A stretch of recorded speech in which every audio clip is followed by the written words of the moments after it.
Government exams కోసం తక్కువ ఖర్చులోనే maths, aptitude, reasoning వంటి కోర్సులు నేర్చుకోవడానికి ఇప్పుడే కాల్ చేయండి.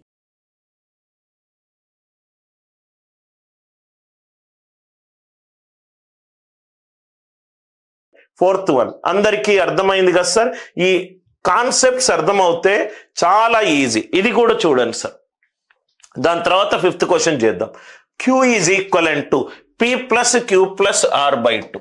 Q అనేది small p plus small q plus small r, right. ఇది కూడా original exam question. Q minus p is to Q minus q is to Q minus r is 2 is to 5 is to 7.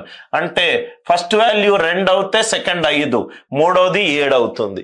ఇది 4 అవుతే ఇది 10 అవుతే ఇది 14 అవుతుంది. ఈ small p small q small k ఇవన్నీ కూడా సహజ సంఖ్యలు. ఇవన్నీ సహజ సంఖ్యలు. దాని ముందు నెగటివ్ సైన్ ఉంది. 2, 5, 7. స్మాలెస్ట్ వాల్యూ ఎంత? 2. ఇది స్మాలెస్ట్ అయినప్పుడు P ఏమవుతుంది? లార్జెస్ట్ అవుతుంది. P ఏమవుతుంది? లార్జెస్ట్ వాల్యూ అవుతుంది. సార్ ఎందుకు సార్ అవుతుంది సార్? Q అనేది constant. P plus Q plus R by 2. ఇక్కడేమో స్మాలెస్ట్, Pకి ముందు నెగటివ్ సైన్ ఉంది కాబట్టి P అనేది లార్జెస్ట్. క్వశ్చన్ చూడంగానే ఆప్షన్ ఏ పోయింది, ఆప్షన్ డి పోయింది. ఏమీ క్యాల్కులేషన్లు ఏమీ చేయాల్సిన అవసరం లేదు. R ఏమో ఇక్కడేమో 2 ఈజ్ టు 5 ఈజ్ టు 7. 7 ఏమో మ్యాక్సిమం వాల్యూ. 2, 5, 7లో మ్యాక్సిమం వాల్యూ ఎంత? 7. అంటే R ఏం కావాలి? స్మాలెస్ట్ అవ్వాలి. ఆన్సర్లో నిష్పత్తిలో R వాల్యూ అతి చిన్నదై ఉండాలి, P వాల్యూ అతి పెద్దదై ఉండాలి. R వాల్యూ అతి చిన్నదై ఉండాలి. అయిపోయింది ఆన్సర్. ఏమీ క్యాల్కులేషన్లు చేయాల్సిన అవసరమే లేదు. ఆన్సర్ ఏంటి సార్ ఈ క్వశ్చన్ కి? 12:9:7. చాలా లాజికల్ గా ప్యూర్ మ్యాథ్స్ ఫండమెంటల్స్ అర్థమవుతే ఏమీ క్యాల్కులేషన్ చేయాల్సిన అవసరం లేదు. ఇది తెలియకుండా Q మైనస్ Pని 2K అనుకుంటారు, Q మైనస్ Qని 5K అనుకుంటారు, Q మైనస్ Rని 7K అనుకుంటారు. యాడ్ చేస్తారు, Q వస్తుంది, తీసేస్తారు. ఎవరు చేయమన్నారయ్యా అంతా? ప్రతి ఒక్క క్వశ్చన్ కి నువ్వు ఎంత తక్కువ టైంలో ఎన్ని ఎక్కువ అటెంప్ట్స్ చేస్తే నువ్వు అంత గెయిన్ అయిపోతావు. Are you all with me?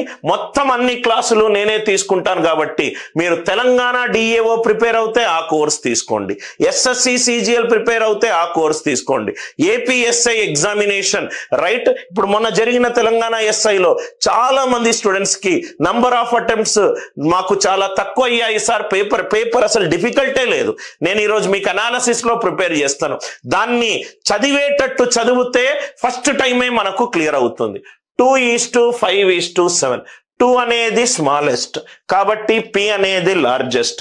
P largest కాబట్టి నేను ఆప్షన్ ఏ తీసేశాను, ఆప్షన్ డి తీసేశాను.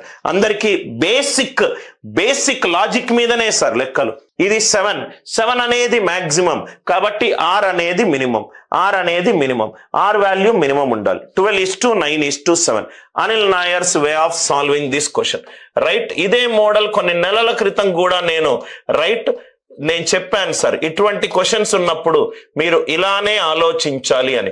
అన్ని క్వశ్చన్లకు right better way of solving the question. మీరు ఏది కూడా ఇక్కడ చూడండి సార్, ఏది కూడా ఇవన్నీ క్వశ్చన్స్ మనం సాల్వ్ చేద్దాం. నేను మొన్న ఎన్రోల్డ్ స్టూడెంట్స్ కి టైం స్పీడ్ అండ్ డిస్టెన్స్ చెప్తున్నాను. ఒకసారి ఈ క్వశ్చన్ చూడండి సార్. తొందరపడి ఫార్ములా వేయకండి, తొందరపడి దాన్ని సింప్లిఫికేషన్ మీద టైం ఇన్వెస్ట్ చెయ్యకండి అని చెప్పడానికి ఇంకో ఉదాహరణ. 2 ట్రైన్లు ఉన్నాయి, 200 మీటర్లు, 175 మీటర్లు ప్యారలల్ ట్రాక్స్ మీద ఉన్నాయి. 2 ట్రైన్లు, ఒకదానికి ఇదేమో సేమ్ డైరెక్షన్ లో వెళ్తుంది, ఇంకోటేమో ఆపోజిట్ డైరెక్షన్ లో వెళ్తుంది. సేమ్ డైరెక్షన్ ఆపోజిట్ డైరెక్షన్ లో రైట్ చేయడానికి ఇంకొక యునిక్ పద్ధతి. ఇది చూడండి సార్. ఫస్ట్ ఆపోజిట్ డైరెక్షన్ లో వెళ్తే ఎంత టైం పడుతుంది? 7.5 seconds పడుతుంది. చాలా జాగ్రత్తగా చూడండి సార్. ఆపోజిట్ డైరెక్షన్ లో వెళ్తే ఎంత టైంలో క్రాస్ అవుతారు? 7.5 seconds లో క్రాస్ అవుతారు. అదే సేమ్ డైరెక్షన్ లో వెళ్తే ఎంత టైంలో క్రాస్ అవుతారు? 37.5 seconds లో క్రాస్ అవుతారు. ఇది 7.5, ఇది 37.5. అంటే ఇది టైం సార్, ఇది time. Speed is inversely proportional to time. Speed పెరిగితే టైం తగ్గుతుంది, స్పీడ్ తగ్గితే టైం పెరుగుతుంది. రైట్? ఆపోజిట్ డైరెక్షన్ లో వెళ్తేనేమో 7.5 సెకండ్స్ లో క్రాస్ అవుతారు, సేమ్ డైరెక్షన్ లో వెళ్తేనేమో 37.5 సెకండ్స్ లో క్రాస్ అవుతారు. అంటే టైం రేషియో ఎంత? ఇది 1లా, ఇది 5లా. స్పీడ్ టైం ఏ రేషియోలో ఉంది? 1:5. స్పీడ్ ఏ రేషియోలో ఉంటుంది? ఏమీ ఫార్ములాలు ఏం అవసరం లేదు, 5:1. ఆపోజిట్ డైరెక్షన్ కాబట్టి ఇది S1 plus S2. Same direction కాబట్టి S1 మైనస్ S2. అంటే S1 S2 ఏమవుతుంది? 3:2 అవుతుంది. ఆన్సర్ ఏ రేషియోలో ఉండాలి? 3:2 రేషియోలో ఉండాలి. ఇది చూడండి sir, 36 2s are 36 3s are. Very simple.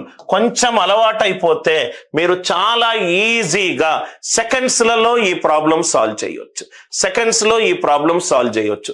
Opposite డైరెక్షన్లో వెళ్ళినప్పుడు ఎంత టైం పడుతుంది? 7.5 సెకండ్లు పడుతుంది.